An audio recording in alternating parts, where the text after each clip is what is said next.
Christy, thank you. Today marks 20 years since the start of Operation Iraqi Freedom.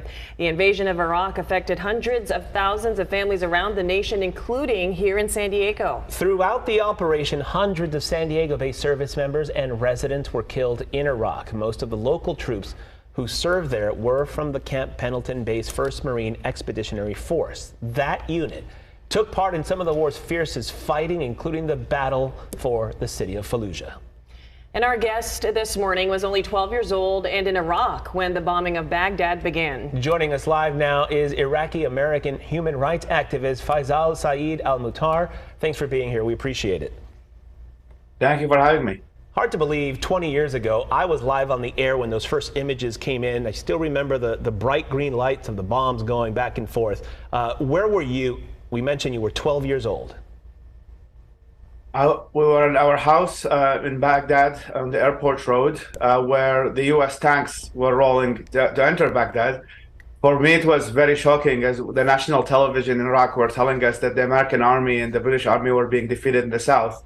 And then my brother just was notifying us that there are U.S. tanks in front of our house. And then my elementary school, which was close by, was an Iraqi military base. And then so the first couple of days of the war were just the U.S. really bombing the hell out of my elementary school, and then we were hiding in the house, and the house was shaking during for a week during that period.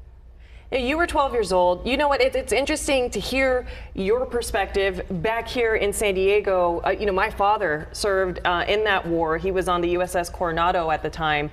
So they were actually deployed months before any of the bombing began. So when we were watching these live pictures on air, my brother at the time was only 12, and he was in tears.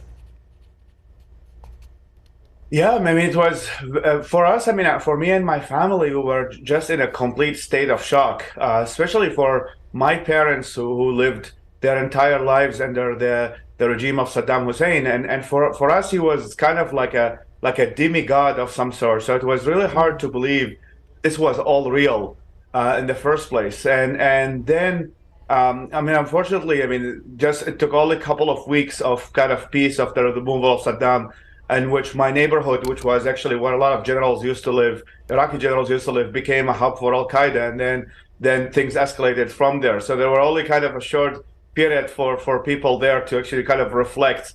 And eventually then the war spiraled, and then the civil war came in, and then that what eventually led me to leave the country in 2009 after losing my brother and a couple members of my family and extended family. So I came to the United States in 2013.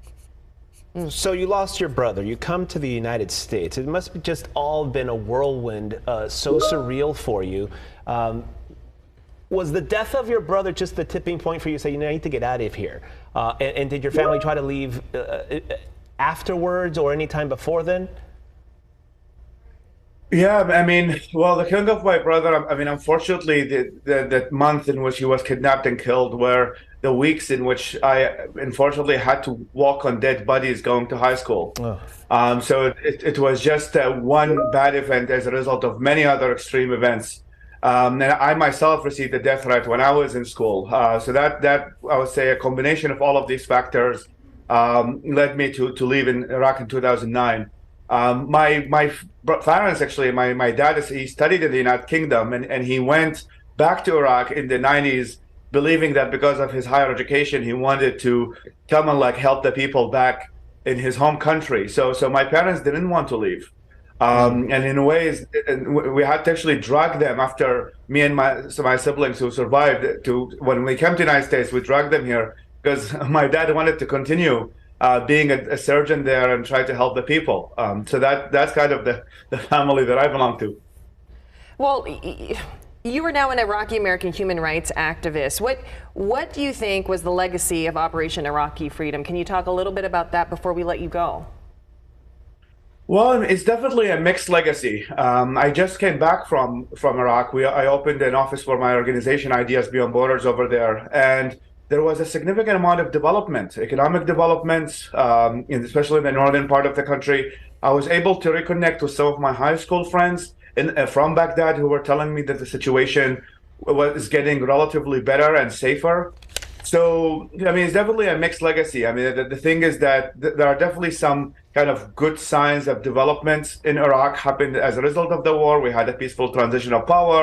We have now freer press, a parliament, etc. But it came with a very heavy cost, especially for a lot of Iraqis who became victims of so many of the militias that took over and the chaos that resulted because of the war. And you're doing the best you can for human rights, and keep up the good work, Faisal Saeed Al Muhtar. We appreciate the time this morning. Thank you so much for having me. You got it.